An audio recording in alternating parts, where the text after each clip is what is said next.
Semeton, Buleleng, saksikan Bikom, Bincang Komunikasi, sebuah program dari Pemka Buleleng melalui Dinas Kominfo Santin yang akan mengulik topik terkait pembangunan dan kemajuan bumi Panji Sakti dari narasumber yang terpercaya. Satu episode setiap minggunya. Stay tune di channel YouTube Pemka Buleleng. Bikom, Bincang Komunikasi.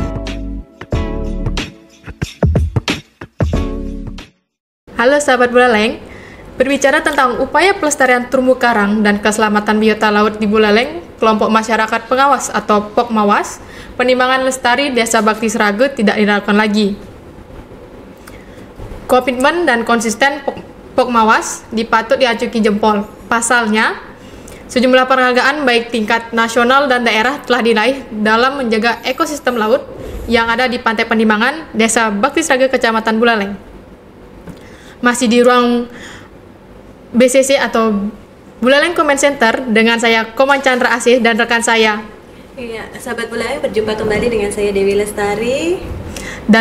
Dan kali ini Bikom menghadirkan narasumber dari yang akan berbagi kisah tentang eksistensi Pokmawas Penimbangan Lestari Desa Bakti Sragen dengan narasumber kita hari ini yaitu Bapak Gede Wiatnyana.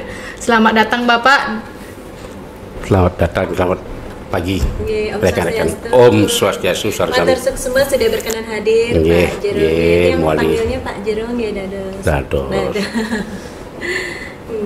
Baik Bapak, kita langsung saja ke pertanyaan.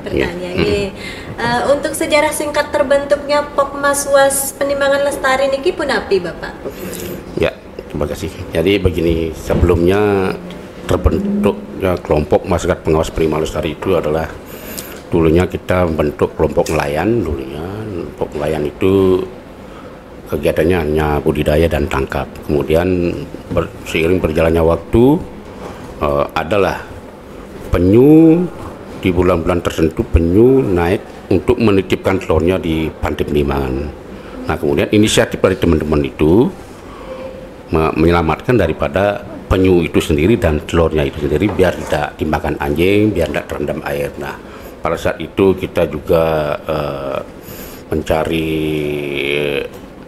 pihak-pihak yang lain mengerti dengan tentang penyelamatan telur. Kemudian kita berkoordinasi dengan dinas, pada saat mungkin KKP, kemudian kita mencari donatur ke PLN, kemudian diajaklah kita sudah ditiru ke Serangan. Nah, semenjak saat itulah 2016 kita dibentuk kelompok masyarakat pengawas yaitu Penimbangan Lestari. Nah, semenjak saat itu kami dibentuk oleh penyuluh dan pendampingan daripada dosen kelautan itu sendiri.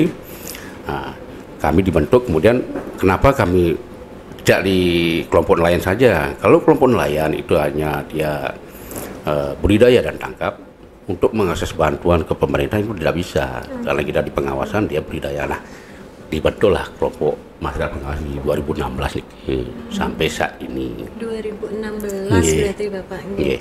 Nah, Bapak, di Pantai Penimbangan itu sendiri ada terumbu karangnya, Pak? Karena ada penyu itu ada terumbu karang berarti? Ya, otomatis itu karang ada dan lamun ada gitu.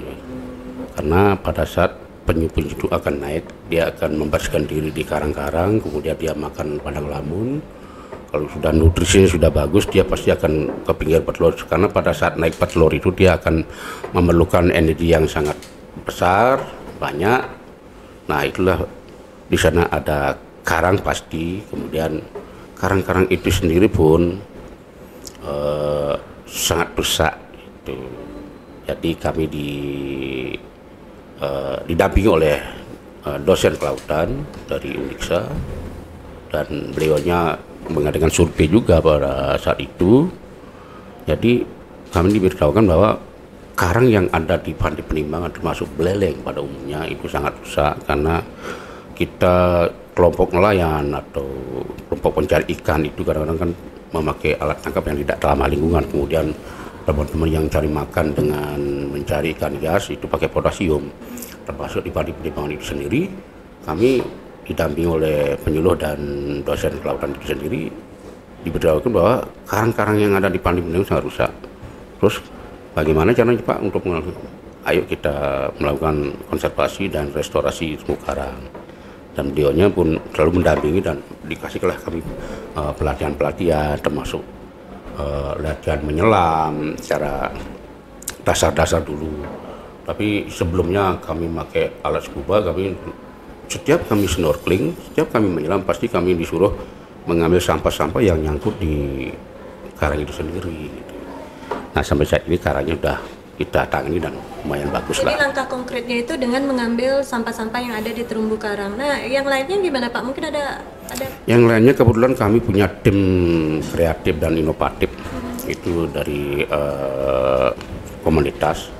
Beliaunya bikin struktur terumbu rupa. Ada yang berbentuk besi kayak spider, kemudian ada yang dom besi, kemudian ada nemesis namanya, terbuat dari beton-beton.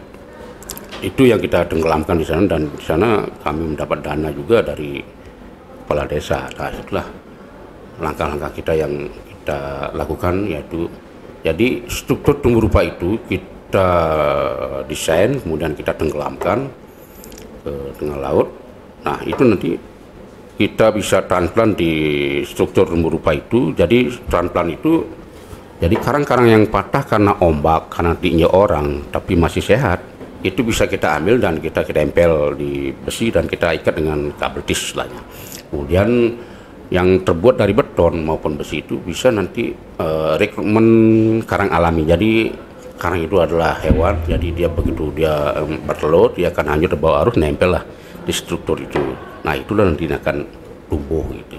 Di samping kita transplant. Perlu waktu berapa lama itu Pak? Kami sudah dari tahun 2018 kami melakukan itu, sampai saat ini sudah bagus. Udah bagus ya. Cuman kendala kan kadang-kadang banyak. Ada sampah di samping sampah karena juga alam. Ombak-ombak besar itu kadang-kadang bikin udah besar, kadang-kadang terkena gelombang hancur. Itulah yang kita tangani. Kemudian kalau sudah hancur, itu kita selamatkan, bawa ke karang-karang biar tumbuh kembali. Kalau dibiarkan di pasir nanti kan kuruk pasir, dia bisa mati. Itulah langkah-langkah yang kami lakukan di Pantai Pendimbang. Nah, mengenai langkah konkret nih Pak, apa sih yang dilakukan dalam upaya pelestarian terumbu karang yang yang di area pantai? Jadi kami semenjak menurunkan struktur terumbu rupa, jadi kami kadang-kadang kan melatih anak-anak lokal boy, kadang-kadang juga ada teman-teman dari mahasiswa kelautan, itu kita latih lah istilahnya. Jadi pemanfaatan alat selam yang nyaman dan aman, jadi mengintro kita. Jadi kita dampingi, kita latih, terus kita ajak untuk melakukan underwater clean up. Jadi mengambil sampah yang nempel-nempel di terumbu karang, kemudian kita ajak transplant. Jadi kita kasih teori dulu cara menyelamnya biar aman dan nyaman, kemudian kita ajari cara mentransplant. Itulah kayak tadi, karang-karang yang patah yang masih hidup kita ambil, kemudian kita tempel di besi, kemudian di kabel tis, terus di kemudian hari kita harus kontrol juga. Jadi dipererat lagi ikatannya, kemudian bersihkan lagi. Nah itulah yang kadang-kadang kan teman-teman dari Uniksa juga, Uniksa Kelautan juga kita ajak, kemudian teman-teman anggota juga tolong sampahnya dijaga kalau habis jualan, kalau habis makan. Kadang-kadang pengunjung juga kami himbau tolong kalau makan sampahnya dibuang di tempat sampah, dan kami menyediakan tempat-tempat sampah juga. Itulah langkah-langkah kami. Kadang-kadang kami kan mengedukasi masyarakat umum juga melalui penyuluh-penyuluh. Jadi mohon himbau teman-teman nelayan yang mau nangkap ikan misalnya di Pantai Pendimbang, tolong agak bergeser dari tempat ini, karena kami sudah melakukan penyelamatan terumbu karang di tempat kami gitu, biar tidak kita melakukan konservasi terus kita ribut sama teman-teman nelayan, kan tidak enak juga. Jadi persuasif lah kita melalui penyuluh, melalui pol air kita kadang-kadang. Nah, seperti yang ketahui bahwa di Pantai Pendimbangan itu kan ada penangkaran penyu, Pak ya. Betul. Nah, bagaimana sih proses penangkaran penyu yang dilakukan di Pantai Pendimbangan itu, dan bagaimana cara masyarakat dapat berkontribusi dalam upaya pelestariannya, Pak? Jadi pada saat bulan-bulan seperti ini ya. Jadi kami karena sering melihat penyu naik untuk menentukan telurnya di Panimbangan, kami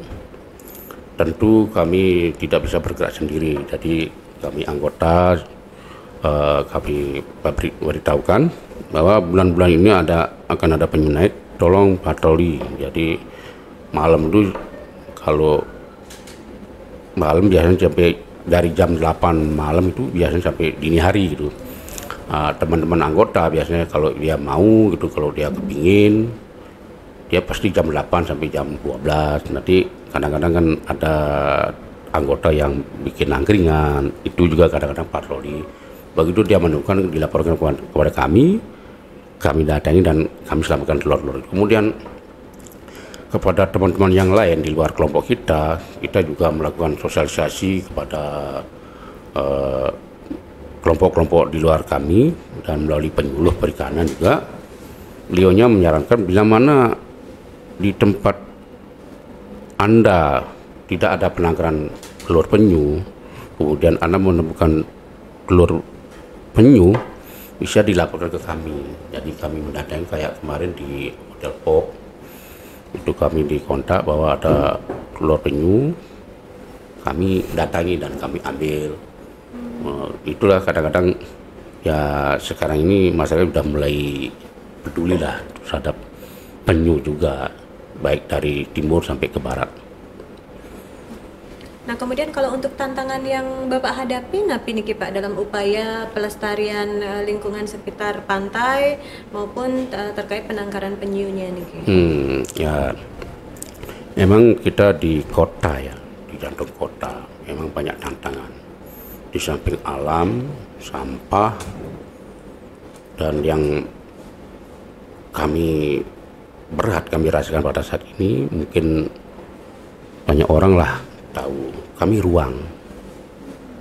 Artinya seperti kemarin kita sudah mendirikan kelompok dari tahun 2001, kemudian aman-aman saja, terus di tahun 2023 ini kami malah dibilang menyerobot tanah orang. Sedangkan kami sudah berbuat dari tahun 2016 sampai sekarang, sampai juara satu teladan seluruh Indonesia, terus kami dibilang robot. Inilah tantangan yang terberat bagi kami. Jadi kalau sampah alam bisa kami hindari, terus kalau sampah kita bisa koordinasi dengan para pihak, kita bersihkan. Tapi kalau ini kan hukum, salah-salah kami kena hukum. Nah, dalam hal ini bukan kami memperbanyak, artinya berikanlah kami ruang untuk melakukan penyelamatan dan konservasi apalah di daerah kita sendiri. Nah, kalau untuk kolaborasi sendiri pun apa nih Bapak? Adakah kolaborasi antara Pokmaswas Penimbangan Lestari niki dengan pemerintah, kemudian LSM atau kelompok-kelompok masyarakat lainnya, Pak? Ya, semenjak kami dibentuk, kami selalu didampingi oleh penyuluh dan dosen kelautan, kemudian dari BPSPL juga, dari KKP. Jadi kami kelompok diimbau untuk menjalin jejaring antar kelompok, menjalin jejaring dengan para pihak. Jadi kalau tidak paham seperti itu rasanya susah, tapi kami memahami lah ini. Tetap kami menjalin jejaring antar kelompok. Misalnya kelompok A mau mengadakan underwater clean up, kita diundang. Kemudian kita mengadakan acara, kita mengundang. Kemudian kalau misalnya ada sampah, kita bersurat ke kepala desa, kita bersurat ke LH kan. Kemudian dengan para pihak lah, pariwisata dan sebagainya, Pemkab lah. Itu yang kami jalin. Kemudian kadang-kadang kan teman-teman tidak bisa menyelam, terus bawah lautnya bagus. Kami diundang walaupun lisan, tapi tetap kami punya prinsip, kami ngayah kepada alam. Jadi seperti kemarin kami di Pantai Umanyar itu karena kita hubungan baik dan selalu menjalin jejaring antar kelompok. Jadi kami walaupun tidak disurati atau tidak bersurat, tapi sudah ada pemberitahuan walaupun lisan, kami datangi. Kami bawa motor, bawa alat-alat dan sebagainya, dan kami ajari beliaunya menyelam, dan kami selami bawah lautnya ternyata bagus. Artinya begini, laut bagus, berpotensi, ayo kita kembangkan, kan gitu. Kalau menurut kami, kalau di Umanyar itu sangat bagus sekali. Kami kemarin turun dan kami udah posting di Instagram, di Facebook. Artinya begini, kelompok itu jangan sungkan-sungkan. Misalnya kalau mau alat, ya diajukan saja ke dinas terkait. Kemudian apa saja yang diperlukan. Jadi untuk pelatihan menyelam, kami kan siap saja. Cuman kami kalau sertifikasi kami enggak. Yang berhak memberikan sertifikat selam itu adalah instruktur kami kan dive master sama asisten. Paling coba kami memberikan pemahaman atau intro. Jadi laut ini karang kamu bagus loh, ikannya bagus, tapi ada sampah. Kamu harus belajar menyelam pakai scuba dan kamu jaga ini, bersihkan karang ini.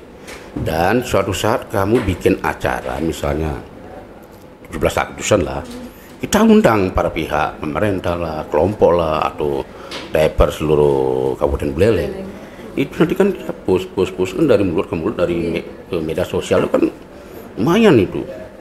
Nah itulah yang kami lakukan selama ini, kalau termasuk ke teman-teman komunitas, baik itu yang peduli sampah, selalu kami, ayo kita ambil sampahnya, nanti sampah plastiknya kita beli gitu. Kalau sampah di Padi Pendoang itu biasanya kami kan langsung ke kantor desa saja, karena di sana kan ada TPS 3R, dari sana dipilah.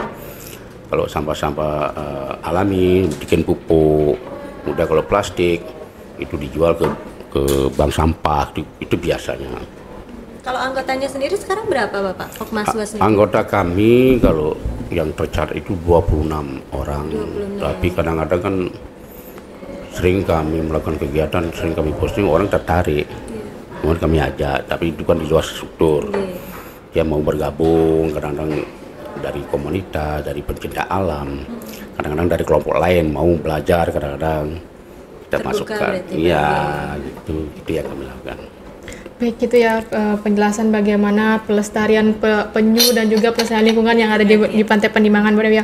Nah, untuk Pak Jurut kita break sebentar untuk Bikom pada hari, karena lagi sebentar kita banyak sekali pertanyaan-pertanyaan yang kita berikan kepada Bapak. Jadi untuk itu kami kembali setelah jeda berikut ini. Halo Semeton, Buleleng, saksikan Bikom, Bincang Komunikasi, sebuah program dari Pemka Buleleng melalui Dinas Kominfo yang akan mengulik topik terkait pembangunan dan kemajuan bumi Panji Sakti dari narasumber yang terpercaya. Satu episode setiap minggunya. Stay tune di channel YouTube Pemka Buleleng. Bikom, Bincang Komunikasi.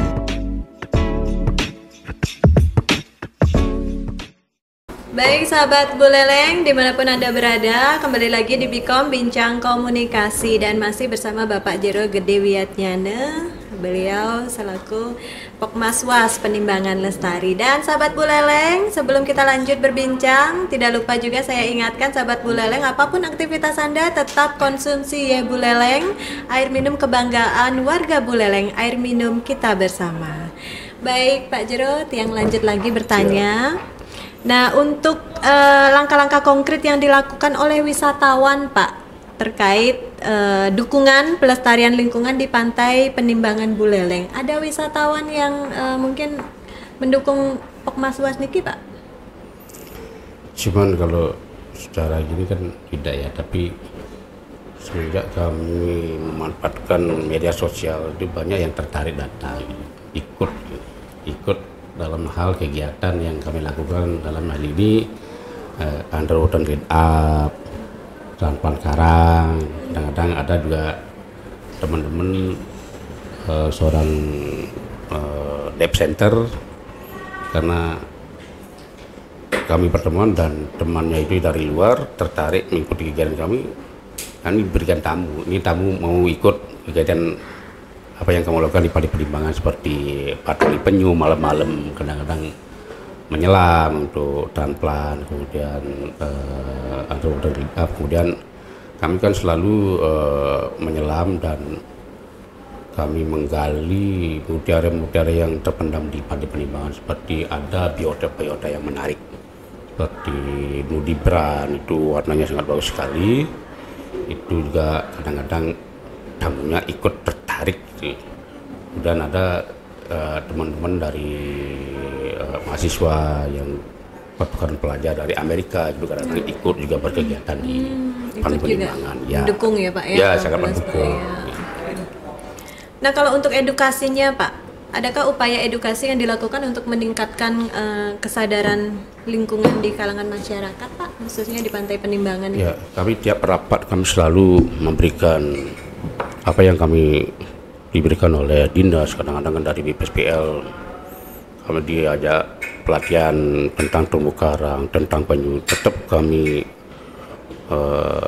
juga mengedukasi kepada apa yang kami dapatkan dari dinas, itu kami juga limpahkan juga ke teman-teman anggota. Kemudian dari kalau paruman-paruman itu kami dari adat juga kami sering juga memberikan edukasi kepada kerama juga, bahwasanya kalau seperti orang Bali nganyut itu jangan langsung dibuang ke laut, sebab kalau itu langsung buang di laut itu biasanya menutupi karang, terutama ini kan seperti wasre kain-kain pelinggih itu biasanya kalau orang dulu kan enak saja nganyut dibuang itu sekitar 2 meter. Kadang-kadang itu menutup karang, itu sangat membunuh karang, mati dia karang. Nah itulah peran daripada kami mengedukasi masyarakat umum. Sering juga kami melakukan podcast, kami mengimbau juga terutama kan PHDI ya yang mampu inilah stakeholdernya di adat, masuk PHDI mengimbau kepada umatnya. Jadi pada saat nganyut kain-kain beling itu supaya tidak dibuang langsung ke laut, jadi cukup diberikan air laut,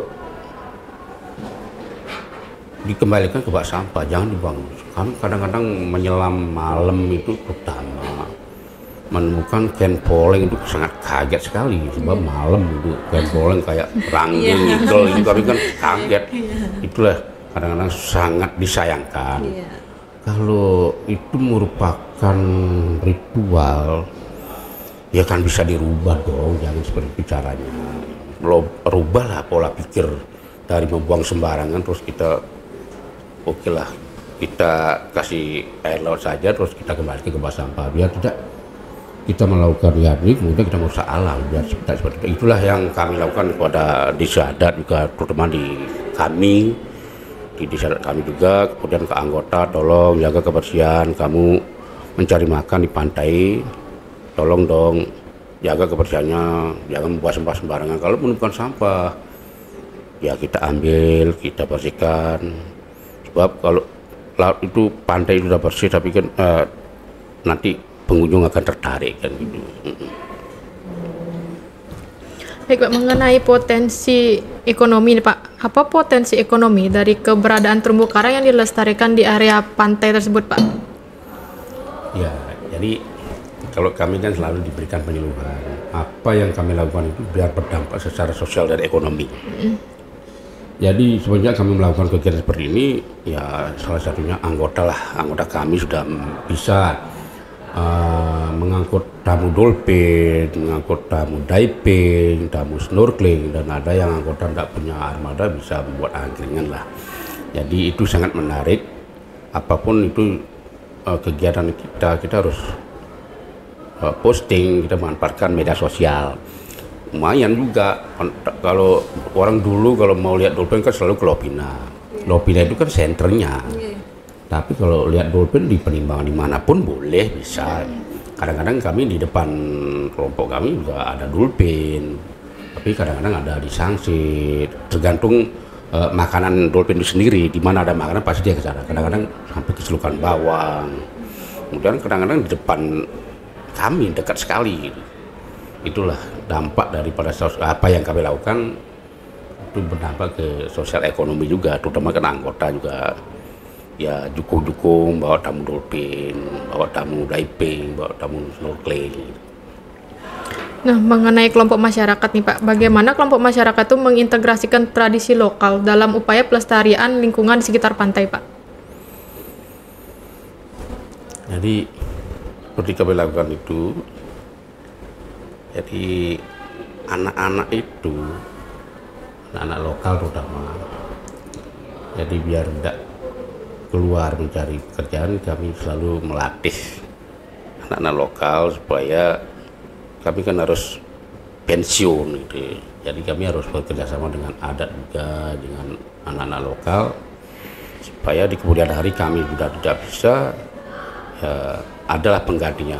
Dan kami selalu memberikan pelatihan-pelatihan kalau anak-anak lokal itu tidak, kalau ada waktu kami latih supaya di kemudian hari kami tidak bisa, biar adalah pengganti kami. Itulah yang kami lakukan, berintegrasi dengan untuk lokal itu sendiri.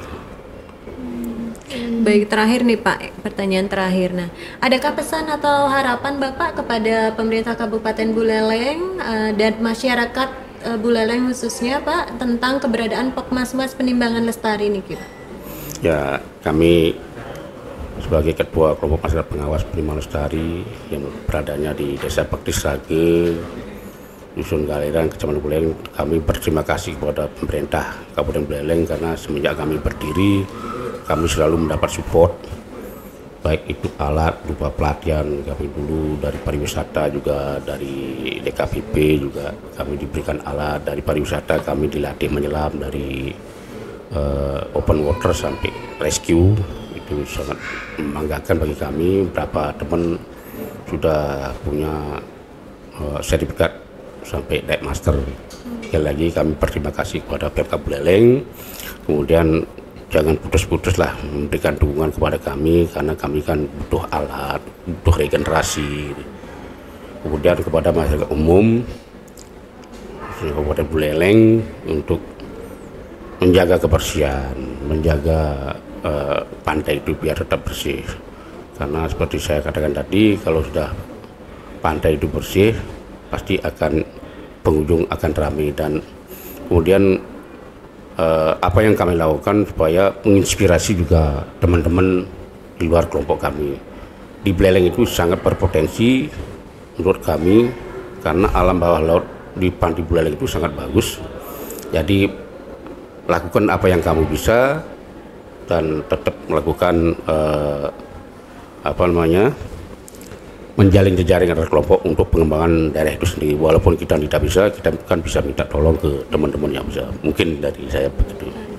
Baik, matur suksma dahat niki Pak Jero Matur suksma mali, gitu. Wiatnyana selaku Ketua Pokmaswas Penimbangan Lestari. Dan sahabat Buleleng, seperti pesan dari Pak Jero tadi, mari bersama-sama kita jaga kebersihan dan kelestarian pantai kita, karena pantai kita merupakan aset kita ya Chandra ya. Betul sekali.